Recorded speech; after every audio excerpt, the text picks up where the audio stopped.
Mga kauto, natapos na natin ibungkag ang evaporator mga kauto. So, para ang mga upan na itong giwasak-wasak mga kauto. So, tingnan natin yung evaporator mga kauto. Yung niligpis natin mga kauto.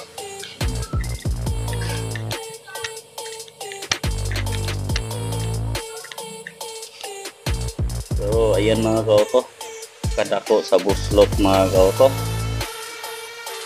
Yan ang sinasabi ko mga kauto. So, palitan natin yung bago mga kauto.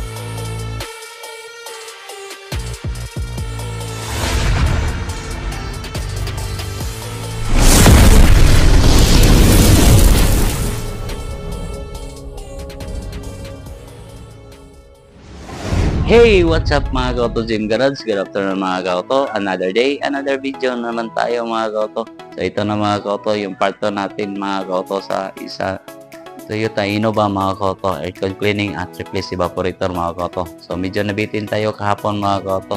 At bago yan, huwag niyong kalimutan mag-subscribe sa YouTube channel ko at sa Facebook page account ko mga kauto.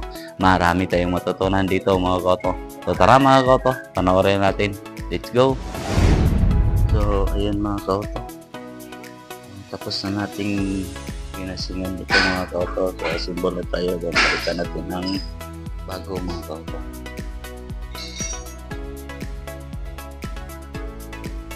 Ayan yung bago mga kauto. So, palitan natin ng bago. So, assemble na natin.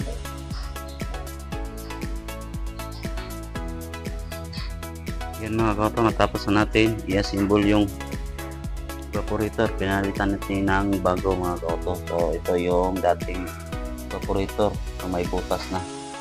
So pinalitan na natin ng bago. I-assemble na natin dito mga kauto. Linisin muna natin ng konti para malinis naman. At saka yung mga panel niya mga kauto. Ayan mga kauto, ito nang gitaod mga kauto. So hindi talaga biro ang mag-aircon cleaning ng sasakyan mga kauto kapag ganitong mga sasakyan yung mga bago, dahil wasak-wasakin mo talaga bago mo makuha yung evaporator sa gitna mga kauto. So yung dati mga kauto, yung mga lumang sasakyan mga kauto, sa gilid lang kunin yung evaporator. So sa mga bago ngayon, lahat talaga baklasin mo lahat para makuha mong evaporator mga kauto.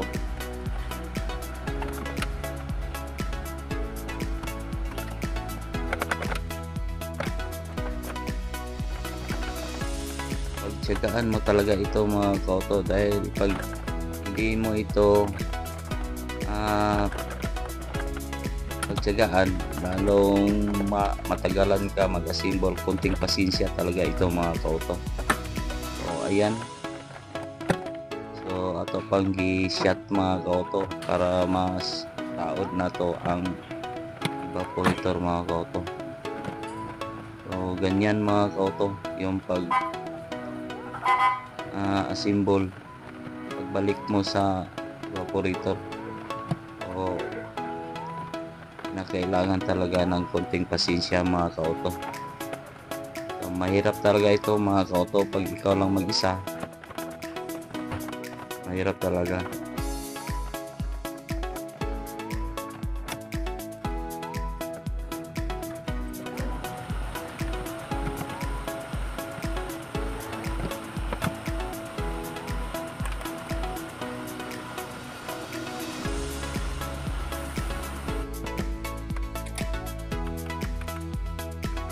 So ayan, na-set na nato mga kauto. Ito nang gitauran og bolt dalawa mga kauto.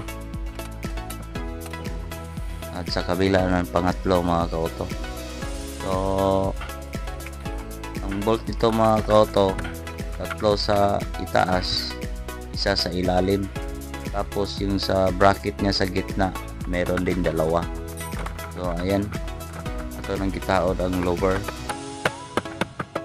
So lower ang tawag ko dyan. At saka yan, panghaw. Panghaw ang tawag ko dyan mga kauto.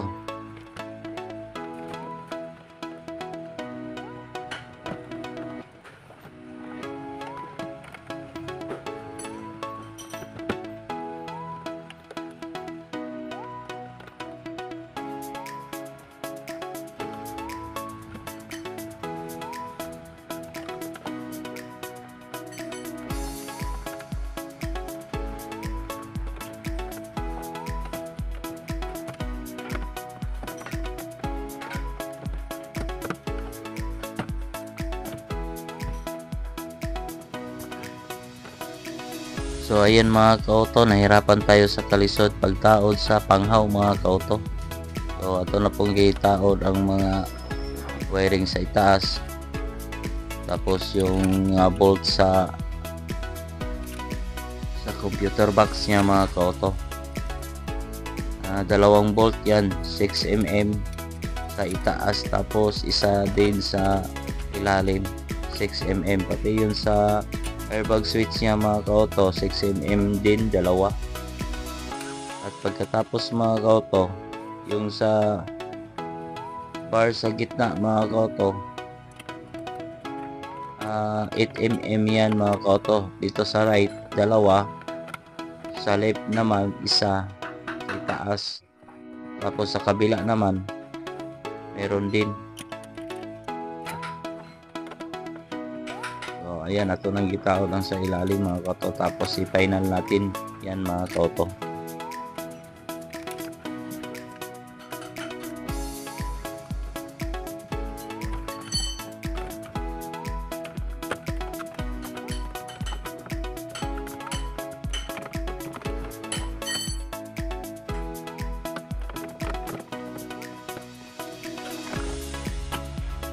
Ayan mga ka-auto, ito na pong gitaod ang airbag control niya mga ka-auto.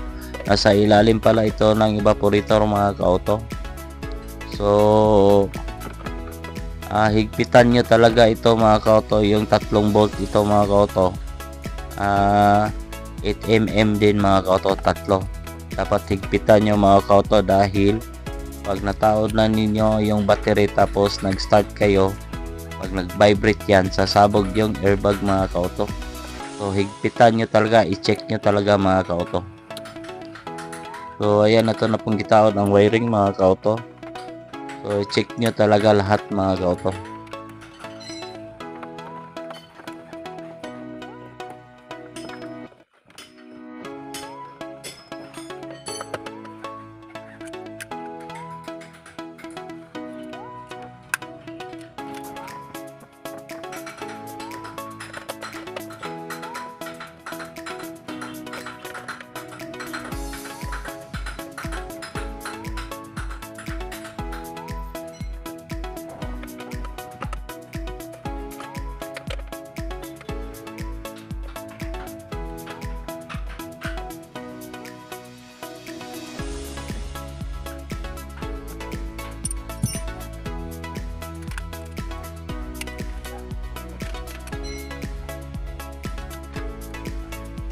So ayan mga ka-auto, nasa kabila na tayo mga ka-auto.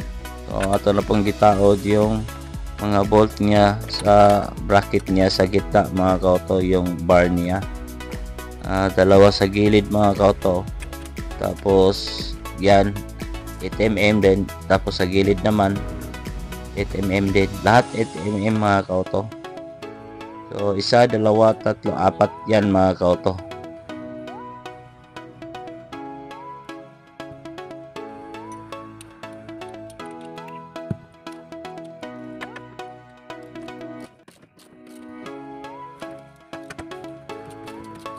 So ayan mga ka-auto, nag-final na tayo mga ka-auto, naghugot na tayo. So ayan, meron tayong hinigpitan mga ka-auto dyan sa pedal yan mga ka-auto. 10mm yan mga ka-auto. Pag automatic mga ka-auto, isa lang yung bolt nya mga ka-auto.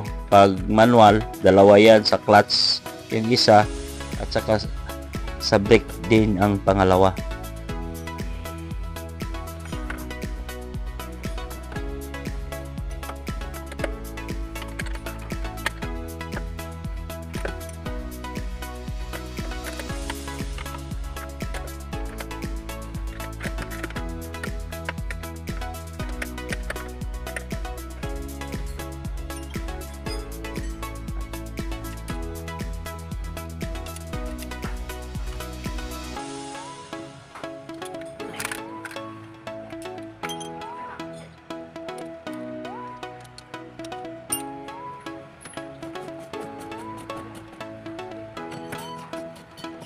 So ayan mga ka-auto, at rin pinainal yung sa kabila. Unahin nyo sa driver side mga kauto, paghigpit ng mga bolt sa 8mm mga kauto para mahatak niya patungo sa kaliwa mga kauto yung bar mga kauto. So ayan, pinainal din natin yung sa evaporator.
So ayun mga kauto, ito na pong gitaod may bracket sa gitna mga kauto. So yan ang sinasabi ko sa bracket sa evaporator mga kauto, dalawa yan. Yung sa ibabaw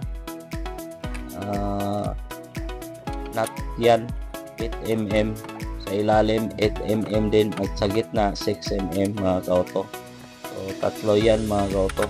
Sa kabila din meron din bracket mga kauto.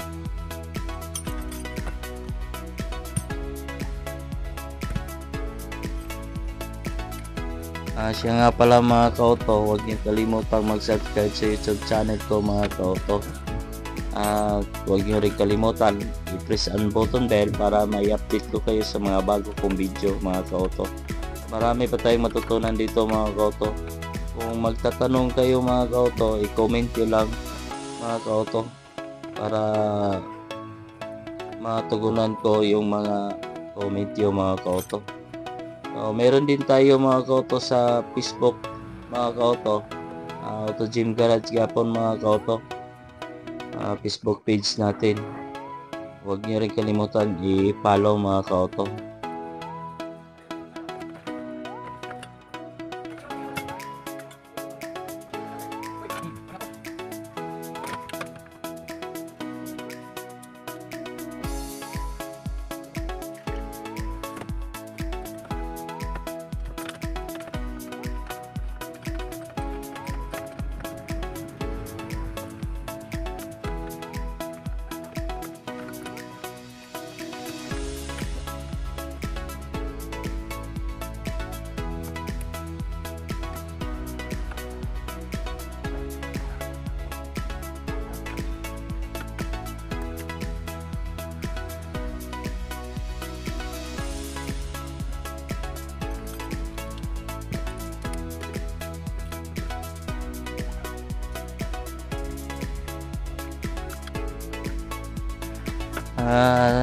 Sa mga nagtatanong mga kauto kung saan tayo nagtatrabaho mga kauto, dito lang yan sa AutoZone mga kauto, Misamis Occidental, Osami City mga kauto. Nasa Mindanao tayo mga kauto. Hanapin nyo lang sa GPS.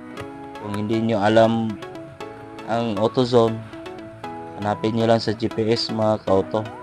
So hindi tayo ang may-ari ng shop mga kauto, trabahante lang tayo mga kauto.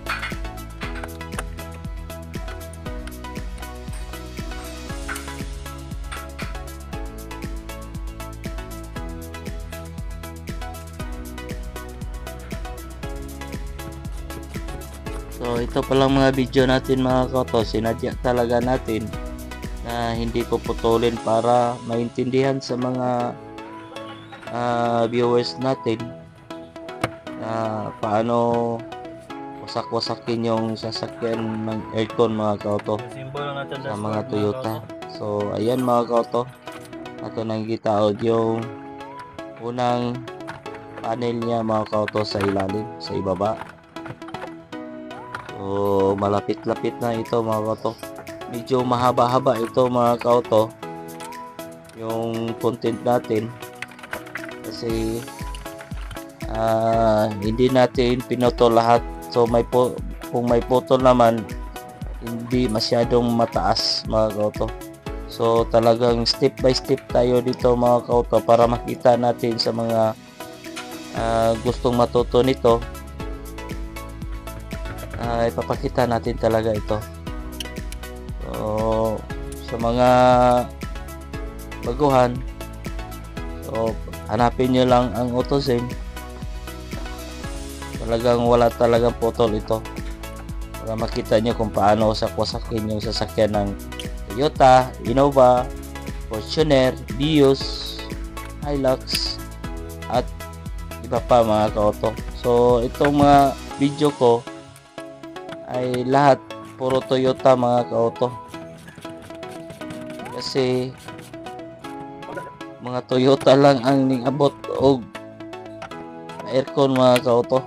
Mga Toyota lang, halos lahat Toyota yung in-aircon natin.